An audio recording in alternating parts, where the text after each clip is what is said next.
So for the last couple of days, I've been kind of just talking with Trump supporters, conspiracy theorists. I'm sorry, in regard to the election results, and some I've had some really weird takeaways.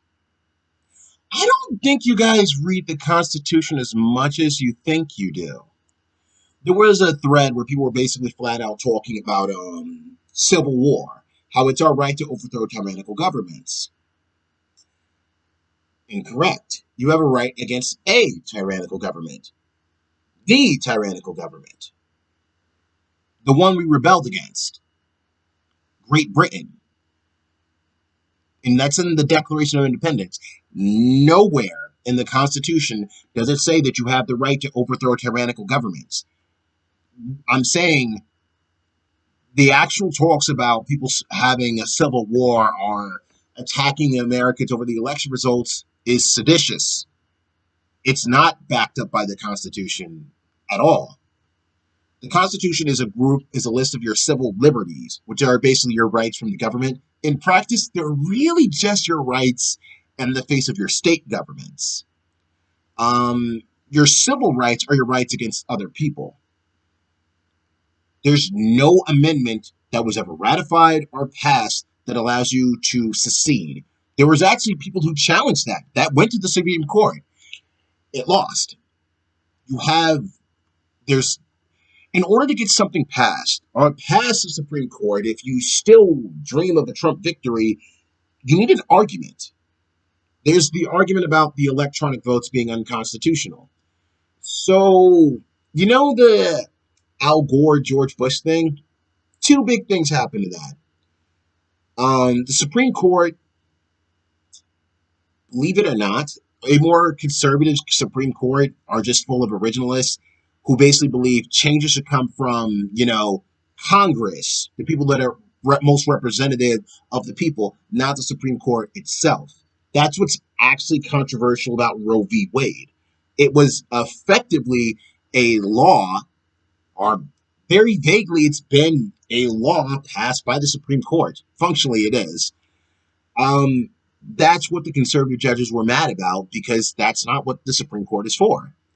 Anywho, in Bush v. Gore, the argument was that the voting tabulation system in Florida was unconstitutional because of all the irregularities in how it worked and functioned. Um, Area to area, I can't think of the right word, coordinate, place, district. Sorry, there we go. District to district, it's all inadequate and uneven and not always the same. Here's the issue. For the Supreme Court actually said that is unconstitutional, but if it ruled on the unconstitutionality of the irregularities in their voting tabulation methods, you know what they would actually mean? It would mean everywhere, the entire country would have to have the same exact voting methods and standards. That would be an increase of federal power over state power. The Supreme Court did not want to do that. They said at the very least, the voting tabulation methods were at the very least created by people that represented the people. Florida's state government, Florida's congressmen and electmen or whatever the fuck picked those methods, meaning they're okay. They didn't want to increase federal power here. The other ruling was against the federal deadlines. Al Gore wanted to increase the amount of time so they could recount the votes or standardize the voting methods. The Supreme Court said the federal deadline is not moving. No. Ruth Bader Ginsburg and another Democrat opponent judge disagreed. Actually, I want to point something out because I actually disagree with RBG on this one. In this case, RBG said we should respect Florida's Supreme Court. That's Florida's state court actually ruled that they could expand their vote tabulation method to fix the oversight and irregularities. That state court did not have the authority to do so. I disagree with RBG here. I think it's perfectly fine for the Supreme Court to say federal deadline is federal deadline because, again, that's another rule of law saying that states have the right to override federal deadlines. No, you're the Supreme Court over everybody. I'm saying keep these two arguments in mind. That's what happened. Also, it didn't matter. George Bush, with the way things were tabulated and in that 500 vote closer, those were more votes for George Bush. Bush would have won anyway. You feel me? Scalia even said so. I'm saying those were the two arguments, and Al Gore lost both of them.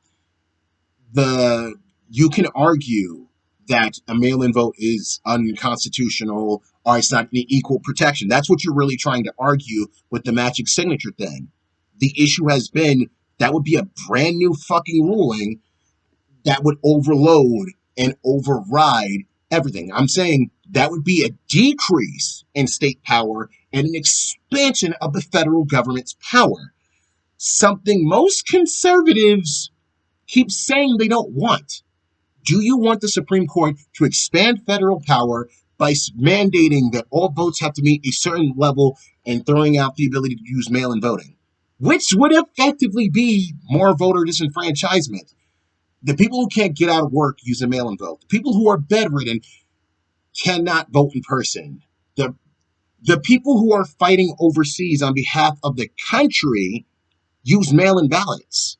To force everyone to vote in person after the states have flat out stated that you can use a mail-in ballot would be government overreach. It also would go against precedent. There's been congressional challenges to use electronic voting booths. They're fine because it's another example of the adaptation of technology. Technology can adapt to better serve the functions of the Constitution. Most courts actually tend to rule with that version of events. As technology adapts, the law should adapt too. I know that does make the Antonin Scalia's and conservative judges uncomfortable because it doesn't flat out say this. It's just they also say nothing against it. Things change. The other issue is, and this is where Trump keeps getting fucked up, he's trying to argue this to change this election result rather than say changing it 3 or 4 years ago, which he could have done. It makes it seem more about him winning this election rather than the issue. You want to win on the issue. He's not trying to. If you want to go Supreme Court route in regard to this, you need an argument, not your fifis. Your fifis, your feelings, they don't matter. You need an argument and a law that backs you up. Your feelings are not in the Constitution. How you perceive things is not in the Constitution. You need to find the actual amendment that states this. Keep looking things up and do your research. Sorry.